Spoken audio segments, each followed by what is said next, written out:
Oi, tudo bem? Beleza? Esse vídeo aqui, ele é um corte da resolução completa da prova do Provão Paulista 2023 para o segundo ano do ensino médio. Se você quiser ver as 9 questões, as provas do primeiro, a prova do terceiro, todos os links estão na descrição, beleza? Questão 43. Essa aqui é uma questão de pressão de vapor, tá, pessoal? Questão 43, Provão Paulista 2023, prova do segundo ano do ensino médio. Então, a figura a seguir representa dois sistemas fechados. Então, aqui está fechado, tá? Apesar de parecer que está aberto, ó, pensa que aqui está pintado e está fechado. E evacuados, a pressão zero. Então, aqui, ó, pressão está marcando zero na figura. Desculpe, pressão zero, em que foram adicionados volumes iguais de duas substâncias. Substância 1, substância 2. No estado líquido, a mesma temperatura. Então, aqui eu tenho substância 1, substância 2. Após alguns instantes, verificou-se que a pressão do sistema se estabilizaram, com a substância 1 atingindo a pressão de 17,5 milímetros de mercúrio e a substância 2 atingindo a pressão de 442 milímetros de mercúrio. Isso a 20 graus Celsius. Beleza. O gráfico que representa a curva de ebulição das substâncias 1 e 2 é... Beleza, pessoal. Curva de ebulição pela temperatura e pressão ali.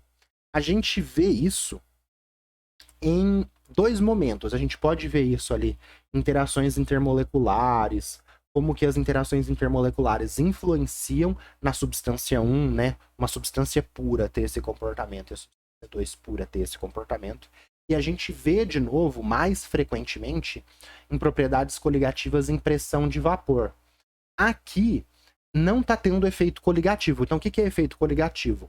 Eu tenho água, a água, pensa assim, ó, eu tenho água aqui, e aqui eu tenho água, desculpa, aqui eu tenho apenas água, e aqui eu tenho água com sal. A água, ela evapora, vai ter essa quantidade de gás aqui, a água com sal vai ter um efeito ali coligativo, e ela vai evaporar menos. E aí, esse efeito coligativo, quando tem soluto e quando não tem, a gente estuda em propriedades coligativas. Mas antes da gente ver, às vezes, quando você está estudando, você vê pressão de vapor em líquidos puros, que é o que a gente tem aqui, somente a substância 1, sem sal nenhum, somente a substância 2, a gente aprende isso para depois aprender quando adiciona sal, para a gente comparar. Só para tô te localizando nos conceitos. Então, o que está acontecendo aqui? A gente tem a substância 1, ela evaporou menos do que a substância 2, e esse vapor, aquele gás, é esse gás que está causando essa pressão de 17,5.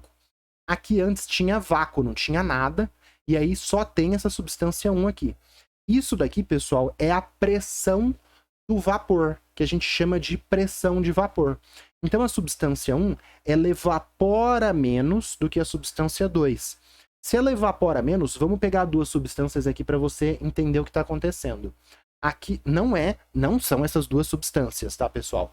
Mas pensa que é nessas duas substâncias. Aqui eu tenho água, a água evapora um pouquinho e vai causar uma certa pressão de vapor. E aqui eu tenho etanol. Quando você limpa a mesa com álcool, com etanol, você vê que ele evapora muito rápido. Ele é muito mais volátil. Ele tem interações intermoleculares ali, né? No total, menos intensas, né? Na soma. E aí isso faz com que o etanol, não são essas substâncias aqui, tá? Que o etanol evapore mais fácil. Então a substância 1, vamos colocar aqui, a substância 1 ela tem uma menor pressão de vapor. Por quê? Porque ela é menos volátil e evapora menos. Aqui eu estou colocando uma outra representação para você ver essa substância 1 evaporando menos. E a substância 2, ela tem maior pressão de vapor. Olha a pressão. Ela evaporou mais, tem mais vapor. Se tem mais vapor, porque ela evapora mais fácil, tem maior pressão de vapor. Ela evapora mais fácil, aqui tá a minha representação com bastante gás evaporando. Tá, e daí? E daí que você tem que já ver o seguinte. É a curva vermelha da substância 1, né, que eu coloquei aqui vermelho, e a curva 2 é da substância verde, que eu coloquei de amarelo, eu devia ter colocado de verde. O que a gente tem? Numa mesma temperatura, a pressão de vapor de 2 é maior que a pressão de vapor de 1. Então vamos pegar aqui, ó, nessa temperatura aqui. A pressão de vapor de 2 é maior que a pressão de vapor de 1? Sim. Então poderia ser o A. Porque ó, a pressão de vapor de 2 é maior que a pressão de vapor de 1 numa certa temperatura. Aqui a pressão de vapor de 2 seria 400 e a pressão de vapor de 1 seria 20. Então pode ser o gráfico A. Aqui, numa mesma temperatura, por exemplo, 20 graus, a pressão de vapor de 2 está menor do que a pressão de vapor de 1. Então não pode ser o C. Pode ser o B? Ah, nossa, que comportamento esquisito. A pressão de vapor, pessoal, ela não tem esse comportamento de para um fazer de um jeito e para outro fazer do outro. O comportamento eu já vou falar que vai ser o do E. O D pode ser? Não, por quê? Aqui, ó, nesse ponto, aqui, ó, 20 graus, a pressão de vapor de 2 está menor que a pressão de vapor de 1. E o E, que é o correto, né? Eu já vou explicar por quê. A pressão de vapor de 2 está parecido com o A aqui, ó. A pressão de vapor de 2, ó, vamos pegar uma temperatura, 20 graus. Fiz o 20 graus aqui, ó, fiz uma linha. A pressão de vapor de 1 tá dando 17,5 e a pressão de vapor de 2 está dando 442. Então, os únicos dois gráficos que a pressão de vapor de 2 que você viu aqui, ó, é maior que a de 1 é o E e é o A. E não tem esse comportamento estranho aqui, tá? Porque aqui até tem, mas um tá diminuindo, outro tá aumentando. Beleza. Só que a pressão de vapor, pessoal, ela aumenta com a temperatura. Quanto maior a temperatura, mais o gás vai evaporar. Quanto mais, mais o líquido vai evaporar. Quanto mais o líquido evapora, maior a pressão de vapor. Então a pressão de vapor aumenta tanto com a temperatura, ó, para a temperatura para a direita. Maiores temperaturas, maior pressão de vapor para 2 e maior pressão de vapor para 1. A pressão de vapor não diminui com a temperatura. Por quê? Maior temperatura vai evaporar mais e a gente vai ver este comportamento aqui. Ah, mas ele falou curvas que representam a temperatura de ebulição. Por quê? A temperatura de ebulição, pessoal, é quando a pressão de vapor é igual à pressão atmosférica. Então, por exemplo, nesse gráfico aqui, a pressão atmosférica é 760 milímetros de mercúrio. Vamos supor que essa pressão seja aqui em cima. Que temperatura a substância 2 atinge a pressão de 760 milímetros de mercúrio? Ah, é na temperatura de 60 graus. Então, essa temperatura vai ser a temperatura de ebulição. O que isso quer dizer?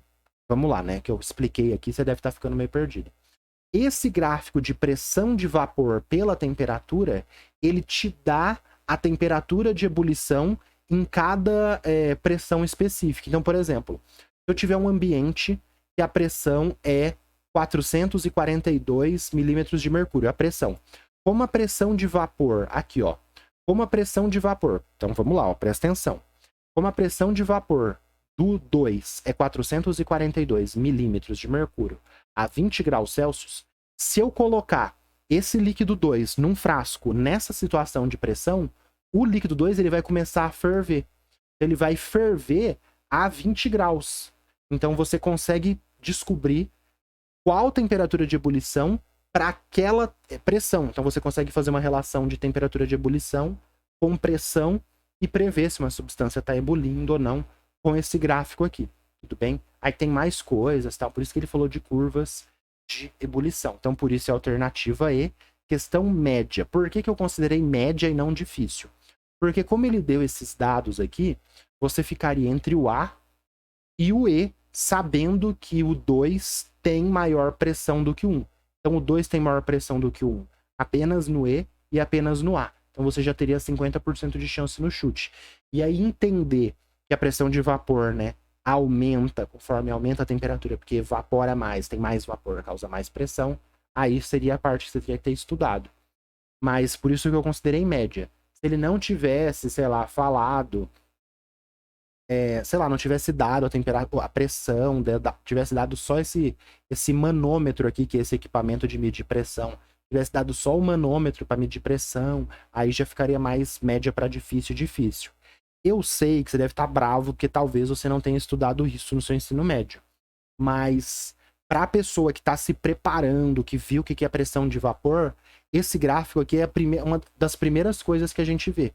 Então, por isso que não é uma questão difícil, tá bom? Então, você foi estudar pressão de vapor, você tá lá num cursinho popular, num cursinho, ou tá tendo essa matéria de verdade. Esse gráfico aqui de comparar a pressão de duas substâncias pela temperatura é uma das primeiras coisas que a gente vê neste tópico, tá bom? Por isso que não é difícil. Vamos continuar?